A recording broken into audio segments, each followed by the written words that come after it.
Yo, what is up, guys? James Carter TV here to recap the Sunday night football game between the Seattle Seahawks and the Arizona Cardinals, a game in which the Seahawks trounced the Arizona Cardinals 35-6, and we all learned why Ryan Lindley is a third-string player in hell. It led me to believe, why is this guy even in the league? I mean, come on, get this guy out of the league.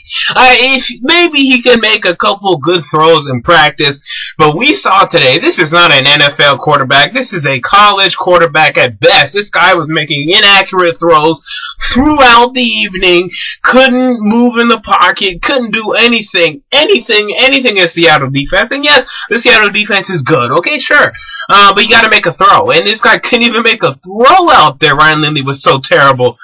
Sure, he completed one deep ball to Michael Floyd, but who cares? I mean, this was one of the worst quarterback performances I've ever seen. It was absolutely horrible. And the end result is the Seahawks win the game 35-6. And it was a pretty close game going to the fourth quarter, but then once these terrible throws keep mounting on each other, mounting, the Cardinals defense starts breaking. Marshawn Lynch breaks off a huge run. Russell Wilson makes a couple big plays, and then it's a blowout at the end of the day. And the end result is the Seahawks are most likely going to have the first seed. Now, it's not in the writing. They could still easily lose next week to St. Louis. I wouldn't be shocked if that happens. I won't be surprised at all if that occurs. But as of right now, it appears to be the case.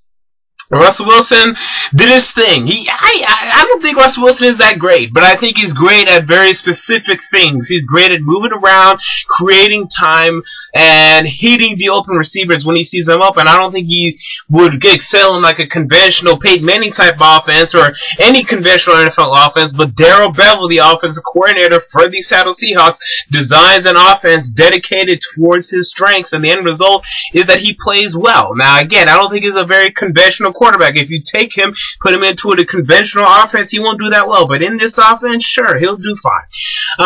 And the Cardinals, this is it for them. If they don't get lucky next week, and they still could get lucky, they have to go to San Francisco, win, and then they hope that St. Louis goes to Seattle and wins there. But if the Cardinals are the 5th seed, the wild card, good luck. I don't see the Cardinals. They may lose in the first round to Atlanta. Right now, I'm projecting Atlanta to be there. Maybe it's Carolina, but I'm not sure if the Cardinals are going to beat the NFC South champion at this juncture. I mean, Ryan Lindley was that bad, and I'm not sure how long Drew Stanton is out for, but he cannot come back any quicker because Ryan Lindley was terrible. And I understand your defense is great. Okay, sure. But this quarterback play was putrid. I mean, this was deplorable, to say the least. You need to get some sort of quarterback production. I mean, give a call to Brett Favre or something. I mean, this was just abysmal. It was blasphemous. It was sacrilegious, the quarterback performance that we saw today, and you just can't win football games like that. So the Cardinals are in trouble. They really need to figure out this quarterback position, because if not, they're in big trouble.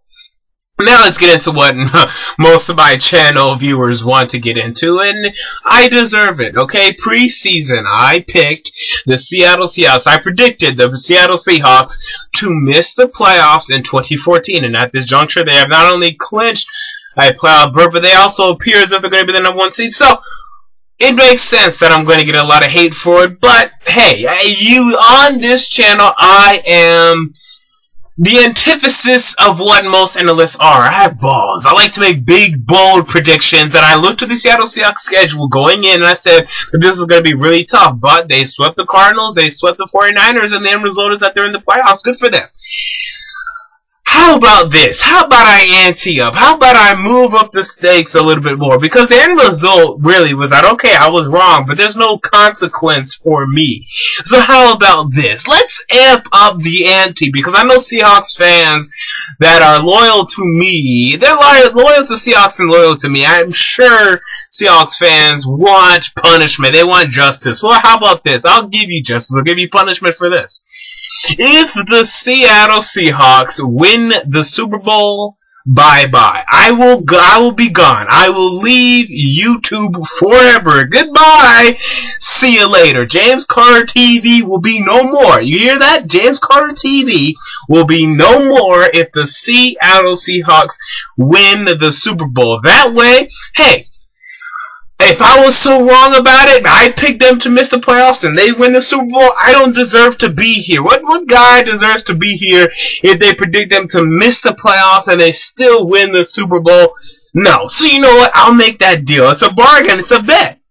But let me tell you what I'm projecting right now. I'm projecting the Seattle Seahawks to make it to the NFC Championship, and that's very a great achievement for them, especially since I had them not even making the playoffs. But I have them facing the Dallas Cowboys. And the Cowboys are a team that went to Seattle earlier this year and won the football game. Why? Because they ran the football. And I think that's going to happen again. So, I'm making this bet. And it could be the bet that ruins this channel. But if the Seattle Seahawks win the Super Bowl, James Carter TV will be no more. That is a guarantee. I'm honest to my word. You people know that. So let's see what happens. Until next time, James Carter TV, I'm out. Peace.